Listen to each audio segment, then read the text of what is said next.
Halo semuanya, Assalamualaikum warahmatullahi wabarakatuh. Oke, kembali lagi bersama saya Ridho Rahman di pelajaran Ekonomi kelas 12. Oke, pada video pembelajaran kita di hari ini merupakan video untuk pertemuan kedua kita di materi perpajakan. Oke, di mana pada pertemuan pertama kita sudah sama-sama belajar membahas mengenai arti dari pajak. Oke.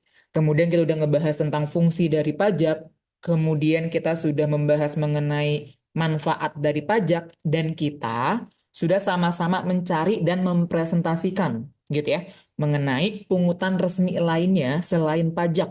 Ternyata ada yang namanya retribusi, ada yang namanya bea, dan ada yang namanya cukai. Oke, itu sudah kita bahas pada pertemuan sebelumnya. Nah, untuk pertemuan kita kali ini, kita akan ngebahas tiga materi. Oke, kita awali dengan materi yang pertama. Kita masuk ke dalam tarif pajak yang ada di Indonesia. Oke, secara umum tarif pajak di Indonesia itu terdiri dari empat macam. Yang pertama itu adalah tarif tetap. Oke, dari namanya tarif tetap. Nah, berarti makna dari tarif tetap di sini ini adalah tarif pajak yang nominalnya itu tetap tanpa memperhatikan jumlah yang terjadi gitu ya dalam pengenaan pajak tersebut. Seperti itu. Nah, contohnya apa dari tarif tetap di sini? Contohnya itu adalah seperti bea materai. Oke. Nah, untuk bea materai sendiri yang berlaku di Indonesia saat ini itu kan hanya berlaku satu nominal aja ya, yaitu di pecahan Rp10.000. Nah, otomatis ketika seseorang itu mau melakukan perjanjian, ya, entah itu perjanjiannya dengan masyarakat yang berpenghasilan tinggi ataupun masyarakat yang berpenghasilan rendah, ketika mau melakukan perjanjian di atas materai, maka materai yang digunakan itu tetap di angka 10.000. Oke. Nah, jadi kalau tarif tetap di sini nggak memperhatikan apa namanya dasar pengenaan pajak yang terdapat di subjek pajak tersebut gitu ya. Jadi tarifnya itu bersifat tetap. Contohnya itu adalah seperti bea materai. Next yang kedua, ada yang namanya tarif proporsional. Oke. Tarif proporsional di sini itu tarifnya bersifat tetap. Oke. Tarifnya itu persentasenya bersifat tetap. Nah, tetapi dia itu memiliki makna yang proporsional, yang sebanding gitu ya. Kalau tarifnya tetap dan kalian membelanjakan barang yang semakin tinggi nominalnya, maka pajak yang dibayarkan pun juga akan semakin tinggi. Seperti itu ya. Sedangkan kalau kalian membelanjakan dengan nominal yang kecil, otomatis pajak yang dibayarkan itu juga cenderung kecil ya. Nah, salah satu contoh dari tarif proporsional ini adalah PPN dan PBB untuk P2-nya. Oke. Oke, kita kasih contoh misalkan PPN deh. Oke, misalkan PPN ya untuk barang-barang pokok itu kan masih di tarif 11%. Ya kan ya? Oke, bayangkan kalian belanja barang pokok dengan nominal 1 juta ya, dengan waktu kalian membelanjakan 100.000. Oke. Waktu kalian belanjakan 1 juta untuk membeli bahan-bahan pokok, otomatis pajak yang dikenakan itu sebesar Rp110.000. Oke. Tapi ketika kalian membelanjakan uang kalian 100.000 untuk membeli bahan-bahan pokok, ya, maka pajak yang dikenakan itu cuma 11.000. Nah, inilah yang disebut dengan tarif proporsional, tarif yang sebanding. Semakin tinggi belanja yang kalian lakukan, semakin tinggi objek pajak yang dilakukan, maka semakin tinggi juga pajak yang dikenakan. Oke, itu yang disebut dengan tarif proporsional. Tarifnya tetap sama-sama di angka 11%. Yang membedakan adalah si objek pajaknya. Semakin tinggi nilai objek pajaknya, berarti semakin tinggi juga pajak yang dibayarkannya. Oke, aman ya. Next yang ketiga ada namanya tarif progresif. Progresif itu artinya adalah tarif yang mengalami peningkatan. Oke, seiring meningkatnya juga nih objek pajak dari wajib pajaknya. Oke, contohnya apa? Contohnya itu adalah seperti PPh. Nah, tarif PPh yang berlaku saat ini itu ada 5 lapisan tarif. Oke, dimulai dari tarif 5%.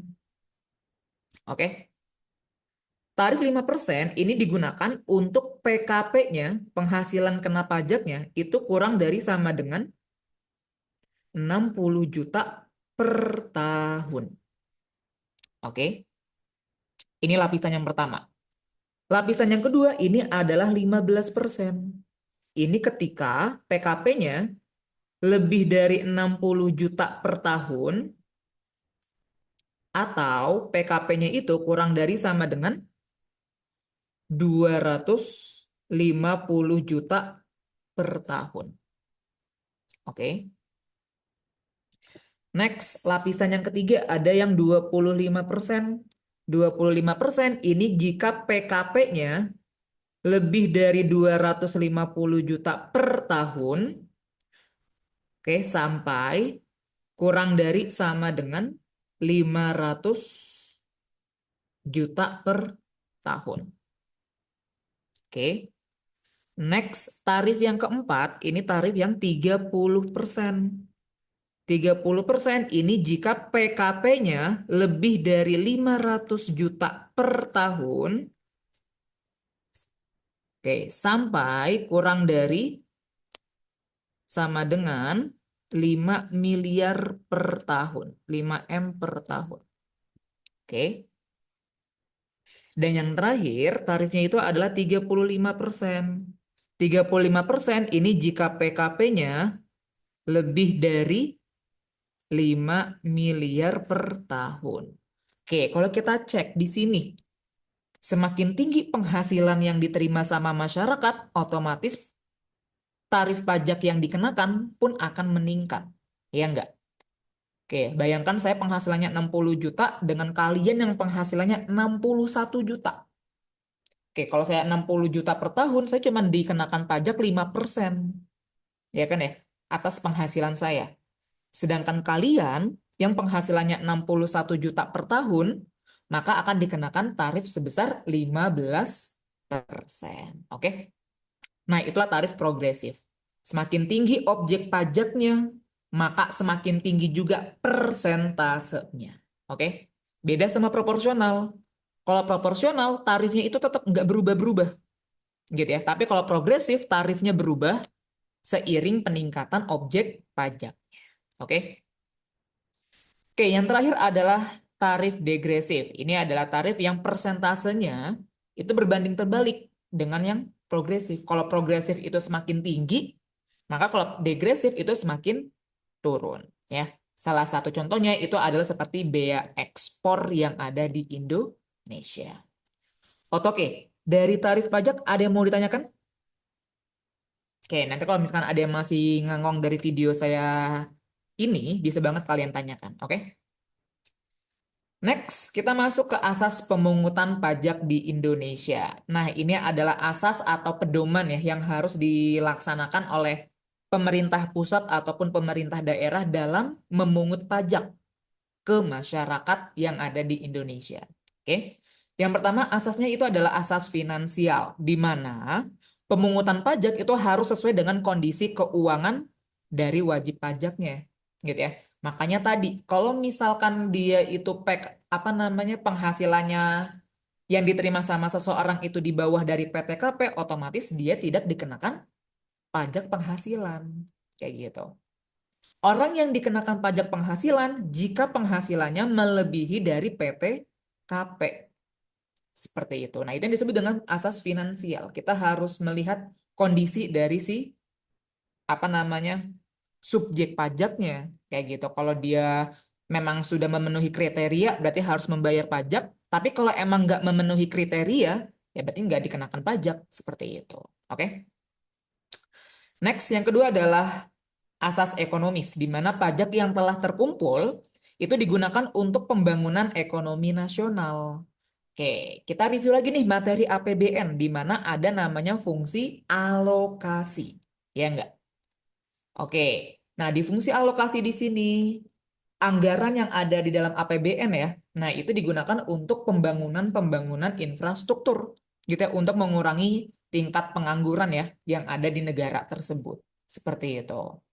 Oke, fungsi pajak pun juga ada fungsi anggaran, ya kan ya, di mana dari pajak yang diterima sama pemerintah itu langsung dianggarkan untuk pengeluaran negara, ya. Nah, jadi ini yang disebut dengan fungsi ekonomis. Gitu. Jadinya kegiatan atau pajak yang diterima sama pemerintah itu digunakan untuk pembangunan ekonomi nasional. Oke, yang ketiga ada namanya asas yuridis, di mana asas yuridis di sini ini pemungutan pajak harus memiliki dasar hukum yang jelas. Oke, karena pemerintah itu bekerja melalui dasar hukum atau undang-undang, nah otomatis sebelum dilakukan sama pemerintah, aturan tersebut itu harus disahkan dulu ya menjadi undang-undangnya. Oke, otomatis yang mengesahkan undang-undang di sini ya harus pihak-pihak yang terlibat gitu ya. Seperti itu. Oke, yang keempat itu ada namanya asas umum. Kayak di mana pajak di sini itu dipungut dan dirancang dari, oleh, dan untuk masyarakat. Ya, jadinya pajak yang kita bayarkan itu harus memiliki dampak gitu ya. Harus membawa dampak kepada masyarakat yang membayar pajak tersebut. Seperti itu. Contoh kita belanja di minimarket ada pajak yang kita bayarkan ya. Seperti itu. Nah, pajak yang kita bayarkan tadi itu harus memiliki dampak untuk kita juga, tetapi di masa yang akan datang. Contohnya apa? Contohnya kayak pembangunan infrastruktur gitu ya, yang ada di wilayahnya ataupun yang ada di Indonesia. Nah, itu maksud dari asas umumnya di sini. Gitu. Pajak yang kita keluarkan itu harus kembali lagi menerima manfaatnya bagi orang tersebut ya. Makanya pajak di sini tuh dipungut berdasarkan dari, oleh, dan untuk masyarakat. Ya. Oke, selanjutnya ada asas domisili, di mana asas domisili di sini itu pemungutan pajak dikenakan kepada semua orang yang telah memenuhi ketentuan atau ketentuan undang-undang perpajakan ya yang ada di Indonesia. Oke. Nah, kemudian ada namanya asas kebangsaan, di mana asas kebangsaan di sini itu dipungut oleh, maaf, pajak itu dipungut oleh semua masyarakat Indonesia. Seperti itu ya. Baik yang ada di dalam negeri ataupun yang ada di luar negeri. Seperti itu ya. Jadi itu yang disebut dengan asas kebangsaan. Pajak dikenakan kepada semua orang Indonesia. Seperti itu ya, yang sudah memenuhi kriteria tertentu. Nah, ya, baik orang itu ada di Indonesia ataupun yang ada di luar negeri, ya. Next, yang terakhir ini adalah asas sumber. Oke, asas sumber di sini itu adalah pajak yang dikenakan kepada siapapun ya yang memperoleh pendapatan atau keuntungan dari Indonesia. Oke. Jadi kalau misalkan ada orang asing yang menerima hadiah ya, nah, maka hadiah tersebut akan dikenakan pajak karena sumbernya itu berasal dari Indonesia. Seperti itu ya. Jadi nggak cuma orang Indonesia doang ya yang dikenakan pajak, tetapi hal yang bersumbernya itu dari Indonesia pun akan dikenakan pajak. Seperti itu. Oke. Nah, sampai di asas pemungutan, oke. Nah, nanti kalau misalkan ada yang masih ngangong, boleh banget ditanyakan ya. Oke, materi yang ketiga hari ini kita akan ngebahas materi tentang sistem pemungutan pajak di Indonesia. Oke, secara umum sistem pemungutan pajak di Indonesia terbagi menjadi 3 macam. Yang pertama itu adalah Official Assessment System.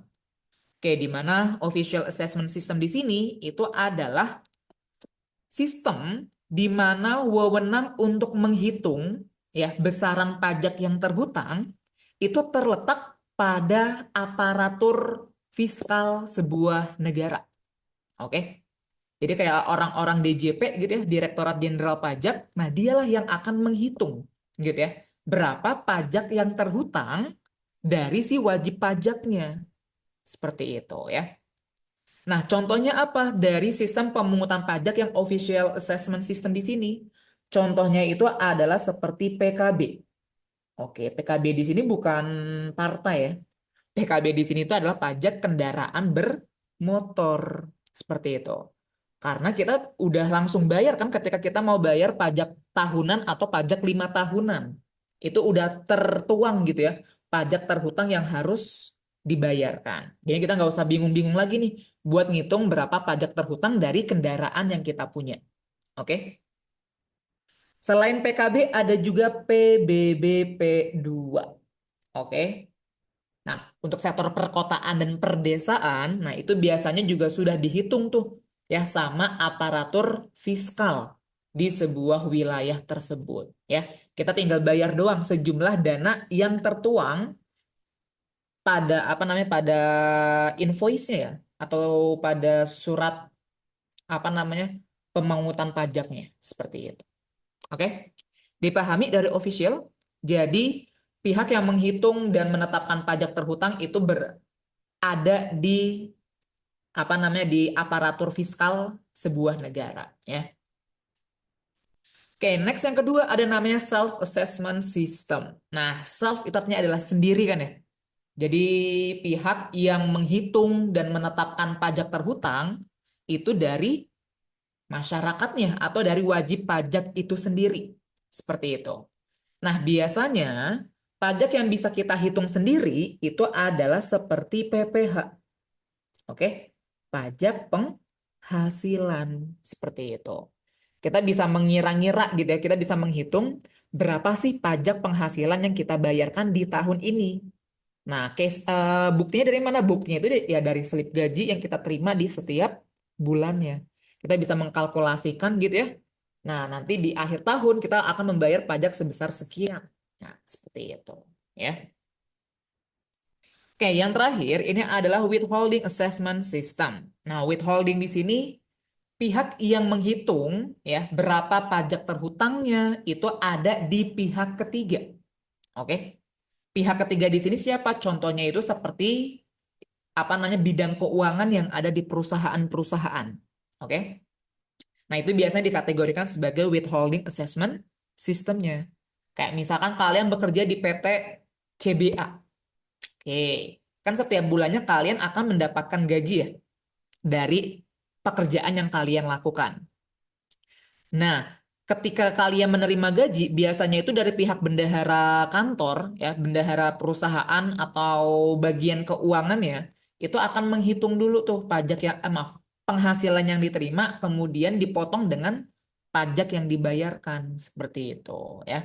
Nah, jadi kalau misalkan pajaknya itu dihitung sama pihak bendahara kantor kalian, nah maka itu dikategorikan sebagai withholding assessment system, ya. Karena yang menghitung pajak terhutangnya bukan kalian, bukan aparatur fiskalnya, melainkan bendahara perusahaannya.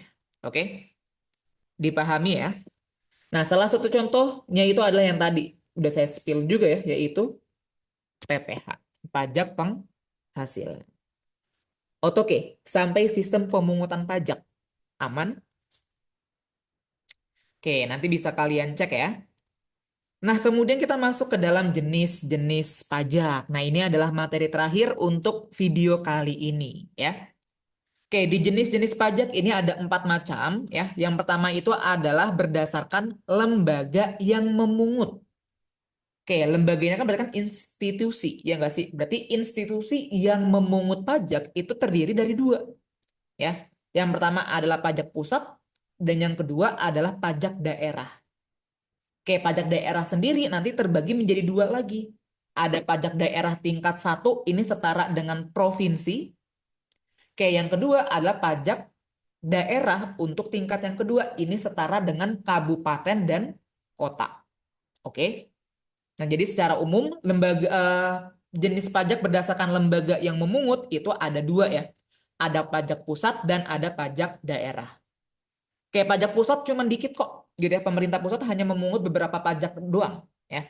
Berarti contoh pajak pusat, maaf, pajak yang dipungut oleh pemerintah pusat itu contohnya seperti PBB, P3, ya. Kemudian ada PPh, kemudian ada PPNBM, kemudian ada PPN, gitu ya. Nah, itu merupakan pajak yang dipungut oleh pemerintah pusat. Nah, kemudian ada juga nih pajak yang dipungut sama pemerintah daerah. Kita case-nya itu adalah provinsi dulu ya.